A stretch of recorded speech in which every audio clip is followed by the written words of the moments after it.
Today is the 25th anniversary for the release of the most influential racing game in my life, and it's not even close. Grand Prix Legends.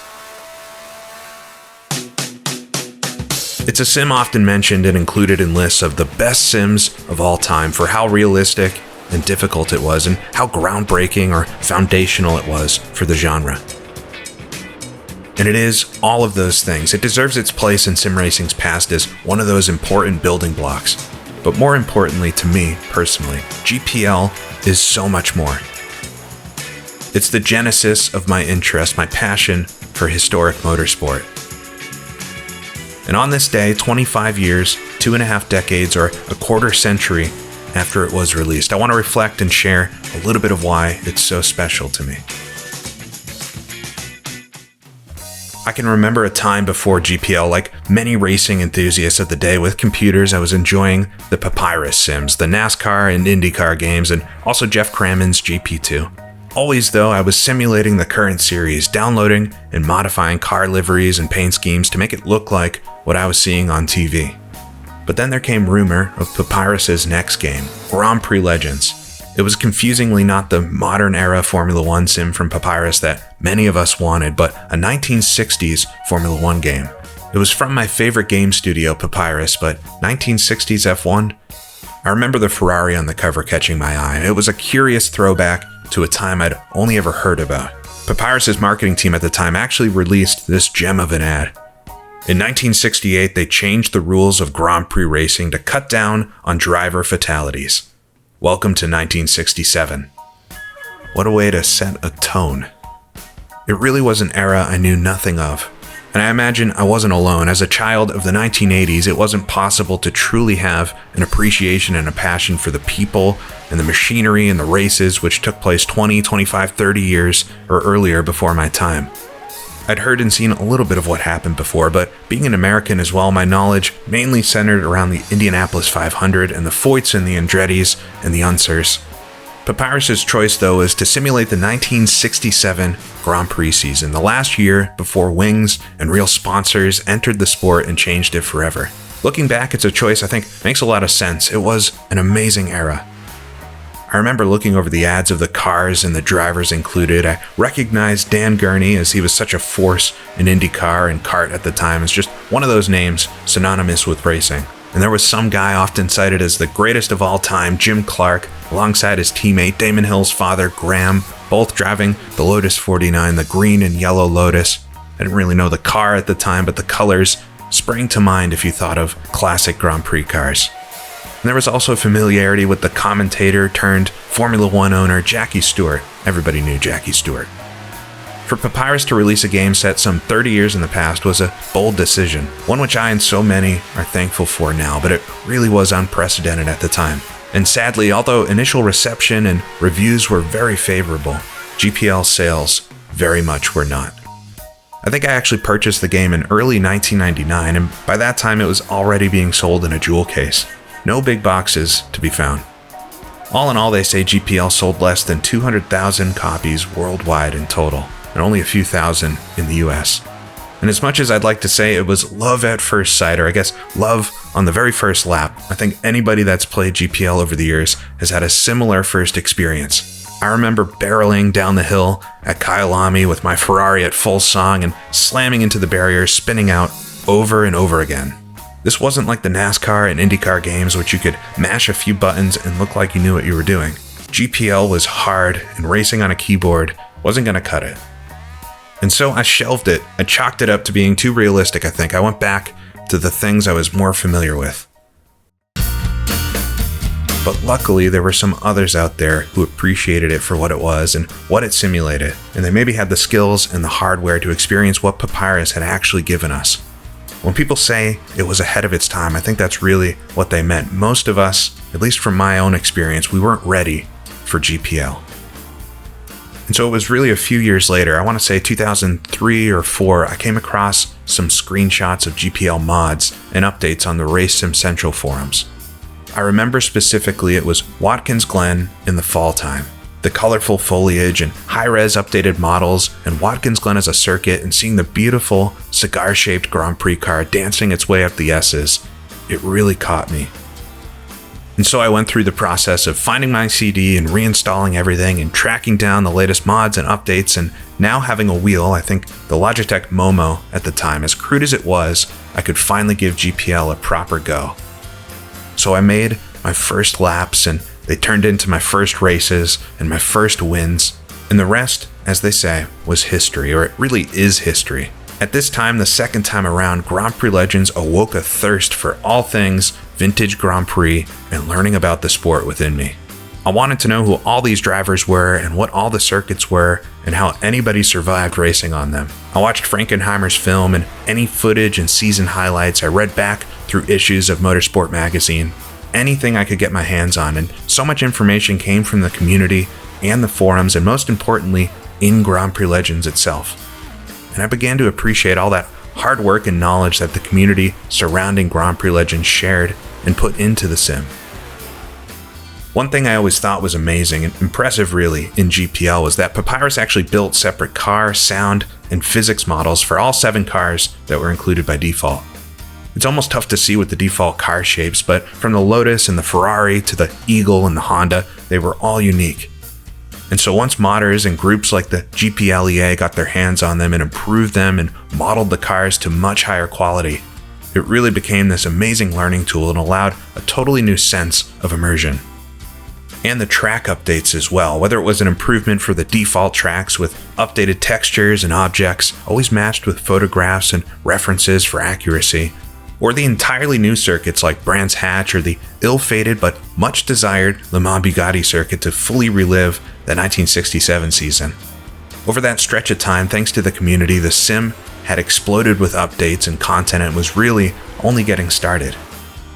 It sounds almost silly now seeing how far games and graphics have come, but in GPL it still really feels, to me to this day, as though you're taking part in a race. Seeing the whole grid lined up and the helmets of each of the drivers you're about to duel, the different cars, and the track the way it was. It's the best way, really the only way to experience even a little bit what it was like. I wish I could do it justice what the modders and community for GPL did for this sim over the years. It's truly a passion project with many team members having come and even more having gone in the last 25 years. But I do want to share some of the highlights, some of these mods and updates that meant a lot to me, and some of those that I still enjoy to this day.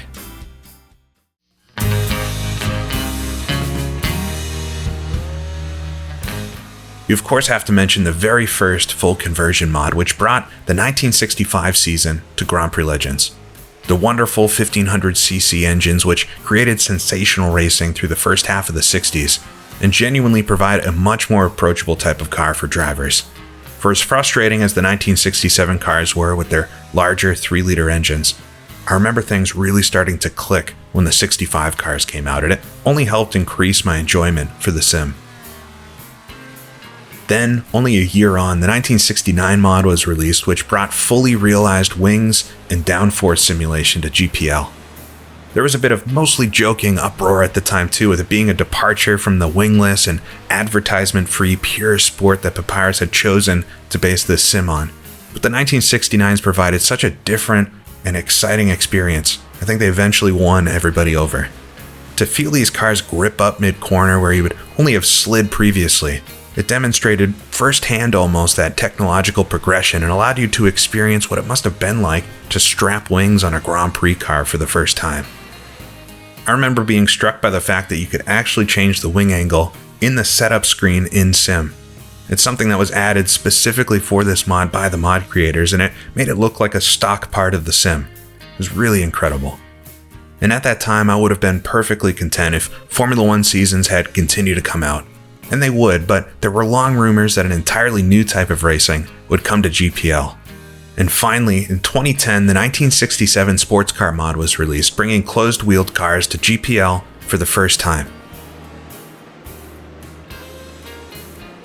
In the 1960s, it was extremely common for racing drivers to race all different types of cars, and it had been many's dream to fly down the Mulsanne in a proper GT40 or Ferrari 330. The sports car mod was truly an achievement which overcame many technical problems and perceived limitations.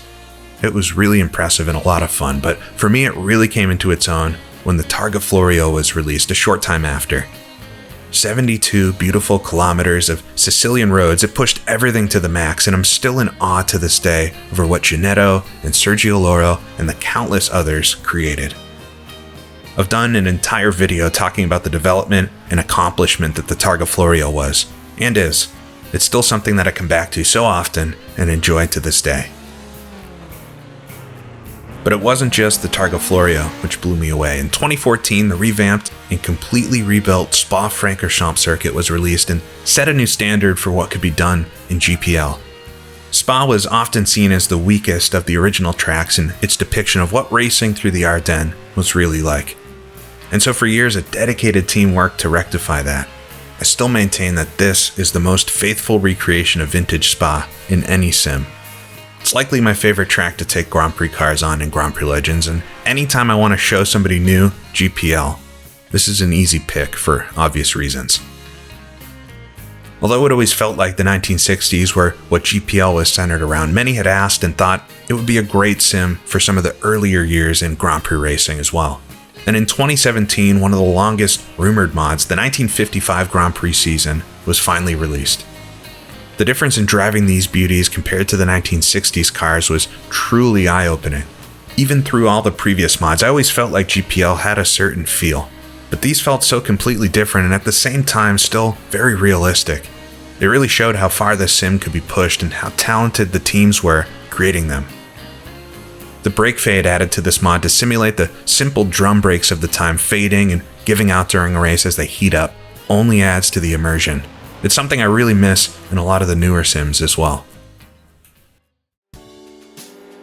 And there's just so much more that could be mentioned, from the Isle of Man to the Can-Am mods to the countless patches from Lee and Nigel and others which have improved and made this sim playable and enjoyable on modern hardware. GPL as a core sim was fantastic. GPL, with all of its countless mods and dedication from its community to continue to improve it, make it feel like racing the real thing, from year-specific versions of tracks to one of my favorites, race-by-race car sets for each individual grid. It's the best museum and teaching tool, and the best way, in my opinion, to really learn and experience what racing and Grand Prix history throughout the 1960s and beyond was all about. I started this YouTube channel back in 2008 just to share different clips of racing games that I was playing. There weren't many videos of Grand Prix Legends on YouTube at the time, and I thought it'd be cool to make some videos showing laps of the different courses and mods just to showcase them or let people preview and see the impressive work the GPL community has done. It wasn't long after that I started my 1965 Richie Axelson series to try and show just how incredibly fun it was to simulate these races in the past and put yourself in the driver's seat. I have so much to thank for Grand Prix Legends, both Papyrus and the community, for enlightening and igniting a passion for historic racing. I sometimes talk about it now as if I'd lived it, because although it really is just a game, being able to go read or watch something and then go experience it, even just a tiny bit for yourself, really makes it feel so real. I feel so connected to this time, which was years before my own, and I'm grateful that I've been able to experience it in this way. When GPL came out in 1998, it simulated the 67 season, which was 31 years in the past at the time. Thinking of that now, I wonder how popular a sim would be if it had all the cars and the tracks and the drivers of the 1992 Formula One season. That's 31 years ago now. I'd like to think it would be pretty popular, but maybe it's just because I'm of an age now, because that's a time I can remember, and one which would be fun to experience again, but then also share with younger folks who've maybe heard of someone named Mansell or Prost, or probably have heard of Senna, but maybe not what he actually did.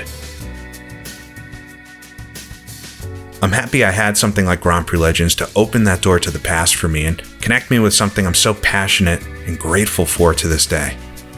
So, here's to the next 25 years. It's tough to say what Grand Prix Legends may look like or even be on a 50th anniversary. But although I think it will, even if it never evolved further, if it never has another release, if something comes along and completely replaces it, it will never replace what it was for me, what it meant for me, and for many others.